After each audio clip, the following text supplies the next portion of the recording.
Damn it.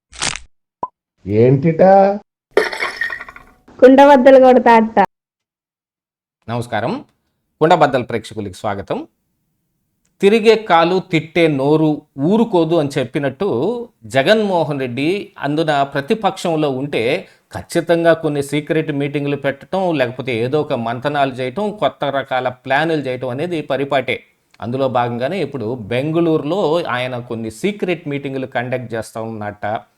దాంతో పాటుగానే మరి 2 రోజుల కిందట ఆంధ్రజ్యోతిలో మనం చూసాం, ఒక మాజీ ఐఏఎస్ ఆఫీసరు, ప్రస్తుతం సర్వీసులో ఉన్న ఐఏఎస్ ఐపీఎస్లతోటి ఒక సీక్రెట్ మీటింగ్ ఏర్పాటు చేసుకుని ప్రభుత్వం దగ్గర ఉన్న సమాచారాన్ని పొందటం కానీ, లేదు ప్రభుత్వానికి తప్పుడు సమాచారం ఇవ్వటం కానీ, వీటన్నిటిలో జగన్మోహన్ రెడ్డి వైపుగా వాళ్ళందరినీ మళ్లించడానికి 2029లో ఖచ్చితంగా జగన్ అధికారంలోకి వచ్చేటట్టు చేయడానికి ఆ మీటింగు పెట్టాడు అనేది ఆంధ్రజ్యోతి యొక్క వివరణ.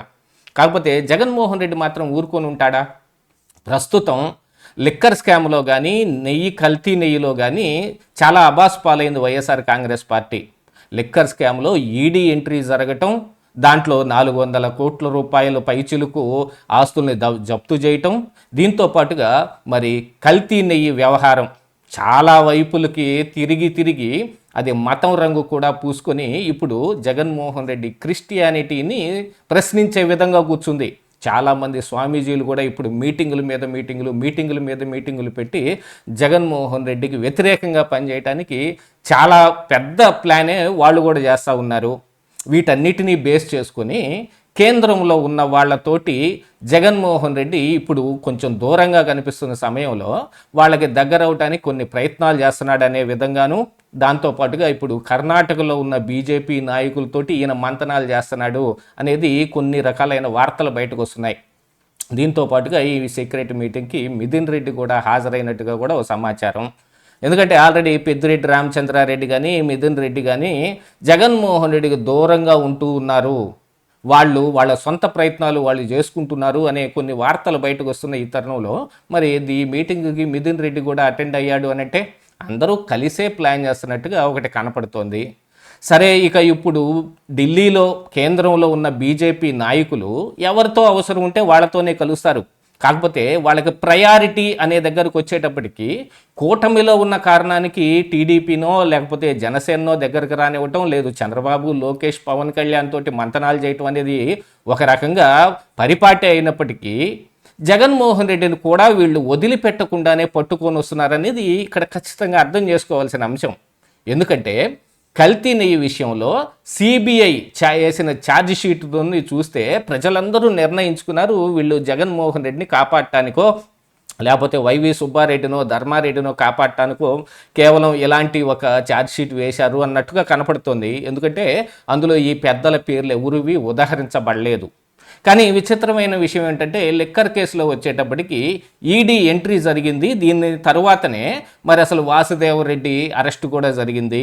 యాక్చువల్గా చూస్తే వాసుదేవరెడ్డి ఇందులో అప్రూవర్గా మారటం, ఆ మారిన వ్యక్తి మరి అందరి పేర్లు చెప్పి అందరి మీద ఉన్న సమాచారాన్ని అందించటం అనేది ఒకటి జరుగుతుంటే ఏసీబీ కోర్టు దగ్గర నుంచి పై స్థాయి దాకా ఇందులో పెద్దగా వాళ్ళు ఈ ఫ్రూట్ఫుల్గా సిట్ ఏమీ చేయలేకపోయింది. వాసుదేవరెడ్డిని అప్రూవర్గా మార్చి ఆయన్ని అరెస్ట్ నుంచి రక్షణ కల్పించే వ్యవహారం చేయలేకపోయిన కారణానికి వాసుదేవరెడ్డి అరెస్ట్ ఖచ్చితం అయిపోయింది. ఇప్పుడు అటాచ్ చేసిన దీంట్లో దాదాపుగా 90 కోట్ల రూపాయలు వాసుదేవరెడ్డి దగ్గర కూడా ఉన్నవే అటాచ్ చేసినారు. ఈ రోజున అందులో చూస్తే వాళ్ళ బావమర్ది ద్వారా ఈ ఆస్తులన్నింటినీ కొనుగోలు చేసి భార్య పేరిట మార్చుకున్న ఆ వ్యవహార శైలిని, ఆ మనీ లాండరింగ్ను కూడా గుర్తించి ఈ రోజున బయట పెడుతూ ఉంటే మరి ఇందులో ఈడీ ఏ రకంగా ప్రవర్తించబోతోంది అనేదే కనపడుతుంది. జగన్మోహన్ రెడ్డి దాకా వచ్చేటప్పటికి అందులో జగన్మోహన్ రెడ్డి పేరు లేనంత వరకు జగన్ను దీన్ని అంతగా స్పేర్ చేయడు. కాకపోతే ఇప్పుడు రాజకేశ్ రెడ్డి పంపిస్తున్న కొన్ని సూచనల ప్రకారంగా చూస్తే, ఎందుకంటే జప్తు చేసిన ఆస్తులన్నీ బూనేటి చాణక్య ద్వారా రాజకేశ్ రెడ్డి ఏర్పాటు చేసుకున్నవే, వాటన్నిటినీ ఈ రోజున ఈడీ అటాచ్ చేసుకుంది. దాంతోపాటుగా చాలామందికి బెయిల్ వచ్చిన రాజకేశ్ రెడ్డికి బెయిల్ రాలేదు. ఆయనకి బెయిల్ వచ్చే విధంగా మరి ఇక్కడ సిట్టును కానీ మిగతా వ్యవహారాలు కానీ ఏమీ జరగని కారణానికి ఆయన డెస్పరేట్ అయిపోయాడనే వార్తలు కూడా వస్తున్నాయి.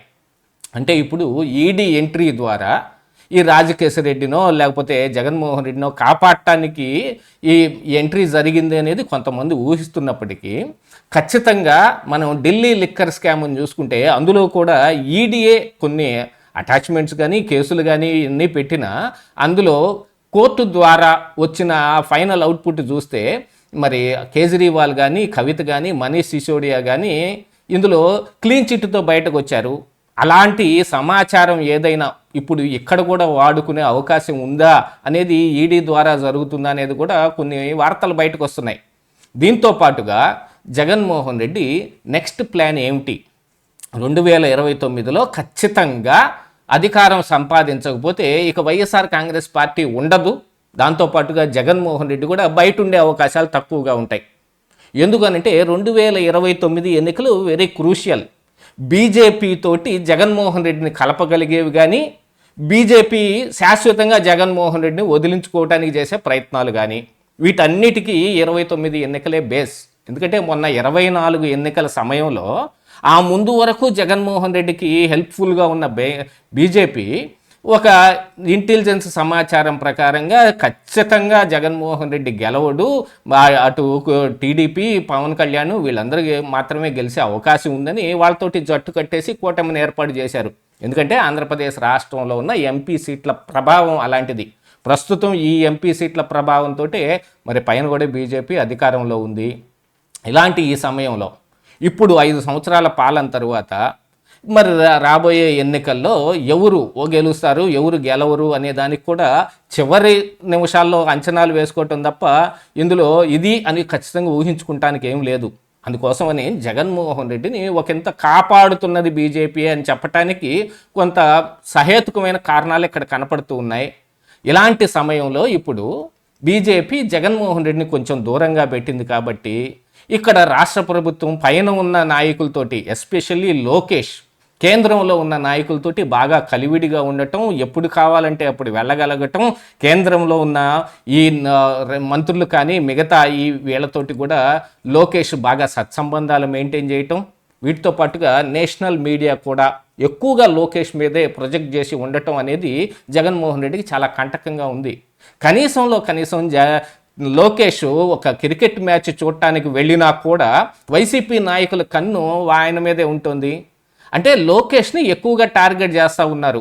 ప్రస్తుతం వస్తున్న వార్తల ప్రకారంగా చూస్తే ఇటు పవన్ కళ్యాణ్కి చంద్రబాబు నాయుడుకి లేదు టీడీపీ జనసేన మధ్య ఒకంత దూరం పెంచడానికి లోకేష్ని ముఖ్యమంత్రిని చేయబోతూ ఉన్నారు, ఉప ప్రధానిగా చంద్రబాబు వెళ్ళబోతూ ఉన్నాడని ఒక ఇది పుట్టించినప్పటికీ అది ఏమంత ఫలితాలు ఇవ్వలేని కారణానికి దాంతోపాటుగా ఈ కుల సమీకరణాల్లో అంబటి రాంబాబు లాంటి వాళ్ళందరినీ తీసుకొచ్చిన అవి కూడా ఎటువంటి సత్ఫలితాలు ఇవ్వని కారణానికి ఇప్పుడు ఈ సీక్రెట్ మీటింగులు పెట్టడం, ఎక్కడికక్కడ ఎవరిని పడితే వాళ్ళని ప్రలోభ పెట్టడం, ఆ ప్రలోభ పెట్టడానికి అవసరమైతే జగన్మోహన్ రెడ్డి స్వయంగా వాళ్ళతో మాట్లాడవలసిన అవసరం రావటం, వీటన్నిటి మూలానే ఈ సీక్రెట్ మీటింగ్ జరుగుతుందనేది కూడా కనపడుతోంది.